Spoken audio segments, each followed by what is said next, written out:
नमस्कार, आप देख रहे हैं 4 PM और मैं हूं आपके साथ सिमरन। पहलगाम आतंकी हमले को लेकर देश में आक्रोश है। राजनेताओं से लेकर आम जनता तक इस हमले की निंदा कर रही है। वहीं कुछ पार्टियां और राजनेता हैं जो इस हमले पे भी राजनीति कर रहे हैं। एक तरफ जहां पहलगाम आतंकी हमले में हुई मौतें लोगों के जहन से नहीं निकल पा रही हैं, दूसरी तरफ राजनेता अपनी राजनीतिक रोटियां सेक रहे हैं। दरअसल अभी पहलगाम आतंकी हमले को लेकर देश में नमी का माहौल है। ऐसे में राजनेताओं को इस समय संयम से काम लेने की जरूरत है। राजनीति से हटके लोक हित के बारे में सोचने की जरूरत है, लेकिन ऐसा होता दिखाई नहीं दे रहा है क्योंकि खुद प्रधानमंत्री नरेंद्र मोदी चुनावी प्रचार में जुट गए हैं। इस आतंकी हमले के सहारे बिहार चुनाव को साधने में जुटी भाजपा और पीएम मोदी लगातार बड़े बड़े ऐलान कर रहे हैं। इस बीच पीएम मोदी चुनाव को मद्देनजर रखते हुए बिहार पहुंचे, जहां उन्होंने जमके इस आतंकी हमले का विरोध किया, बल्कि विपक्षी दलों पे भी जमकर बरसे। इसके बाद विपक्षी दलों के नेताओं ने उन्हें घेरना शुरू कर दिया है। एक तरफ भाजपा है जो कि इस हमले पे भी राजनीति कर रही है, दूसरी तरफ पहलगाम आतंकी हमले की खबर सुनते ही कांग्रेस नेता राहुल गांधी अपनी अमेरिका यात्रा बीच में ही खत्म करके दिल्ली वापस लौट आए, जिसको लेकर कांग्रेस की तरफ से कहा गया कि कांग्रेस ने कहा कि राहुल गांधी ने पहलगाम आतंकवादी हमले के मद्देनजर अपना अमेरिका दौरा बीच में रद्द कर दिया है। बता दें कि राहुल गांधी पिछले हफ्ते अमेरिका गए थे। उनके ब्राउन विश्वविद्यालय में व्याख्यान और कुछ अन्य कार्यक्रम थे। खैर, पीएम मोदी को इस अवसर पर राजनीति करने से फुर्सत नहीं है। दरअसल पहलगाम आतंकी हमले के बाद प्रधानमंत्री नरेंद्र मोदी ने आज पहली बार मधुबनी में एक सभा को संबोधित किया। उन्होंने कई योजनाओं का शिलान्यास और उद्घाटन किया। इस मौके पे उन्होंने पहलगाम में हुई घटना में मारे गए लोगों को श्रद्धांजलि दी। मधुबनी में आयोजित कार्यक्रम को संबोधित करते हुए नरेंद्र मोदी ने कहा, आज पंचायती राज दिवस के मौके पे पूरा देश मिथिला से जुड़ा है, बिहार से जुड़ा है। बिहार वो धरती है जहां से पूज्य बापू ने सत्याग्रह के मंत्र का विस्तार किया था। पूज्य बापू का विश्वास था कि जब तक भारत के गांव मजबूत नहीं होंगे तब तक भारत का तेज विकास नहीं हो पाएगा। देश में पंचायती राज की परिकल्पना के पीछे यही भावना है। बीते दशक में पंचायतों को सशक्त करने के लिए एक के बाद एक कदम उठाए गए। टेक्नोलॉजी के माध्यम से भी पंचायतों को मजबूत किया गया। बीते दशक में 2 लाख से ज्यादा ग्राम पंचायतों को इंटरनेट से जोड़ा गया है। 5.5 लाख से ज्यादा कॉमन सर्विस सेंटर गांवों में बने। साथ ही पहलगाम आतंकी हमले को लेके क्या कुछ कहा, आप इस वीडियो में देखिए। साथियों, इस आतंकी हमले में किसी ने अपना बेटा खोया,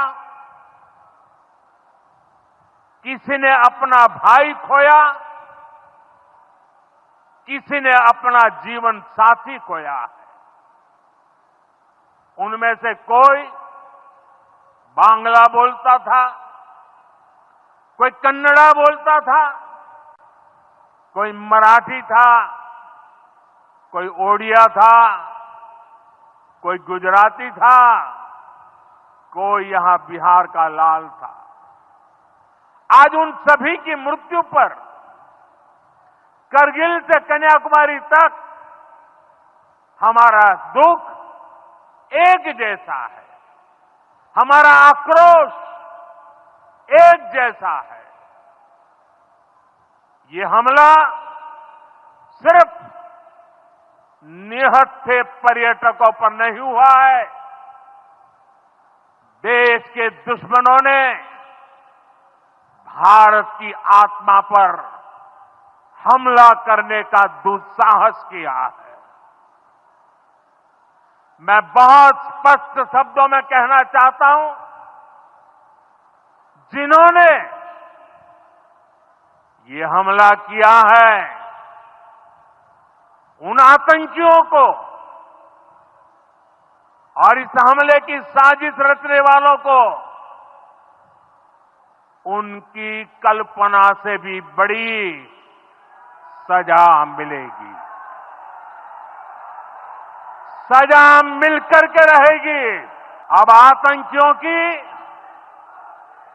बची खुची जमीन को भी मिट्टी में मिलाने का समय आ गया है।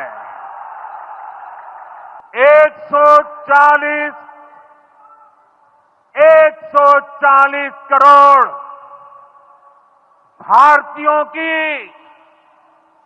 इच्छा शक्ति अब आतंकी आकाओं की कमर तोड़ कर रहेगी। देखा आपने, मोदी साहब किस तरह के दावे और वादे कर रहे हैं, लेकिन असलियत क्या है ये आप सभी को पता है। आपको याद होगा पुलवामा अटैक, जिसमें सैनिकों को शहादत मिली, लेकिन उसके बाद बलिदान का इंसाफ आज तक नहीं मिल सका है उनको। उस हमले के पीछे किसका हाथ था ये तक नहीं पता चल सका कि आखिर इस अटैक के पीछे का मास्टरमाइंड कौन था। उस हमले के बाद अब इस हमले का होना भारत के लिए बहुत बड़ी क्षति होती है, लेकिन सरकार महज जुमलों से ही काम चला रही है। हालांकि इस बार विपक्ष भाजपा और केंद्र में बैठी मोदी सरकार को घेरने में कोई कोर कसर नहीं छोड़ रहे हैं। इस बीच बता दें कि पूर्णिया के सांसद पप्पू यादव पहलगाम हमले के बाद केंद्र सरकार और पीएम मोदी पे लगातार निशाना साध रहे हैं। वहीं ऐसे में एक बार फिर उन्होंने पीएम मोदी के बिहार दौरे को लेकर हमला बोला है। उन्होंने कहा कि जब पूरा देश गम में डूबा है, ऐसे में रैलियां क्यों की जा रही हैं? प्रधानमंत्री को ऐसे समय में भी चुनावी रैलियों की पड़ी है, जबकि ये समय पीड़ित परिजनों के साथ खड़े होने और आतंकियों को सबक सिखाने का था। वैसे उन्होंने अपने एक्स अकाउंट पे लिखा कि प्रधानमंत्री जी, ये अक्षम्य अपराध है, पूरा देश शोक में डूबा है, आप बिहार में जाकर के राजनीतिक रैली कर रहे हैं, मंच पे बैठे हंसी खुशी के माहौल में ठाके मार के कैसा शोक मना रहे हैं। पीड़ित परिवारों की असना वेदना का आप लोगों के पत्थर दिल पे कोई असर नहीं पड़ता है। ऐसे में पीएम से शर्मिंदा है। ना सिर्फ आज बल्कि पप्पू यादव ने पहले भी भाजपाइयों पे हमला बोला था। वैसे इससे पहले पप्पू यादव ने पीएम मोदी और अमित शाह पे हमला बोला था। उन्होंने कहा था कि आखिर सेना में जवानों की जो कमी है उससे क्यों नहीं पूरा किया जा रहा है। कोरोना से लेके अब तक कोई बहाली सेना में क्यों नहीं हुई? सेना की कमी के कारण ही कश्मीर में फौज पहाड़ी और जंगलों के इलाकों में तैनात नहीं रहते हैं। इस बीच इस हमले के बाद विपक्ष लगातार भाजपा से मांग कर रहा है। ऐसे में इस बीच महाराष्ट्र के पूर्व मुख्यमंत्री उद्धव ठाकरे की पार्टी शिवसेना यूबीटी ने सरकार से 3 मांगे की हैं। शिवसेना यूबीटी की राज्यसभा सांसद प्रियंका चतुर्वेदी ने कहा कि पाकिस्तान से क्रिकेट मैच बंद किया जाना चाहिए। आपको बता दें कि उन्होंने एक्स पे लिखा कि भारत आतंकिस्तान सीमा पे ग्रीटिंग रिट्रीट समारोह बंद कीजिए, आतंकिस्तान के अभिनेताओं की किसी भी फिल्म की रिलीज बंद कीजिए, आतंकवादी के साथ हमारे द्वारा खेले जाने वाले किसी भी क्रिकेट मैच को बंद करो। बीसीसीआई, अब समय आ गया है कि आप अपने मुनाफे के लिए देश के लिए खड़े हों। ना सिर्फ इंडिया गठबंधन के नेता बल्कि अन्य विपक्षी दलों के नेता भी लगातार इस हमले पे भड़के हुए हैं और सरकार से लगातार कठोर एक्शन की मांग कर रहे हैं। इस बीच एआईएमआईएम नेता असदुद्दीन ओवैसी ने भी हमलावरों पे जोरदार हमला बोला है। क्या कुछ कहा है, आप जरा वीडियो देखिए। अगर पहलगाम तो आ गए तो श्रीनगर भी जा सकते हैं लोग, तो ये अकाउंटेबिलिटी फिक्स होना जरूरी है। डिटरेंस पॉलिसी हमारी देखना जरूरी है और ये जो हरकत किए ये कुत्ते, इनको सजा मिलना जरूरी है। और असल इनसे ऊपर जो शयातीन बैठे हुए हैं, जो हमेशा नहीं चाहते कि ना भारत में ना कश्मीर में अमन रहे, इनको जड़ पेड़ से इनको सबक सिखाने की जरूरत है। ये सिर्फ मेयर रेटरिक नहीं होना चाहिए बल्कि ग्राउंड पर। इस बीच बिहार के पूर्व कृषि मंत्री सह बोधगया ने आरजेडी विधायक कुमार सर्वजीत ने पहलगाम में हुई घटना पे केंद्र सरकार पे निशाना साधा और नसीहत दे डाली। उन्होंने कहा कि इस घटना को कौन धार्मिक रंग देता है कौन नहीं देता है उससे हमको मतलब नहीं है। मुझे मतलब है अगर देश पर किसी से प्रहार किया है, अगर उसने 25 को मारा है तो नरेंद्र मोदी को ये चाहिए कि जनता ने आपको बहुमत दिया है। मोदी और अमित शाह 25 के बदले तुम पाकिस्तान में जाकर के 2500 आतंकवादियों को मारो, तब ना तुम्हारी बहादुरी होगी। गौरतलब है कि इस आतंकी हमले के बाद जिस तरह से भाजपा ने इसको अपना राजनीतिक फायदे का मुद्दा बना लिया है, उसने ये बात तो तय है कि बिहार चुनाव में इसका अच्छा असर देखने को मिलने वाला है, क्योंकि बिहार में इस बार इंडिया गठबंधन एनडीए को सीधी टक्कर देती हुई नजर आ रही है। अब देखना होगा कि ये मामला आगे और कहां तक तूल पकड़ता है। अभी की बात की जाए तो इसे लेकर सियासी पारा 7वें आसमान पे है। फिलहाल इस खबर में इतना ही। आप देखते रहें 4PM। धन्यवाद।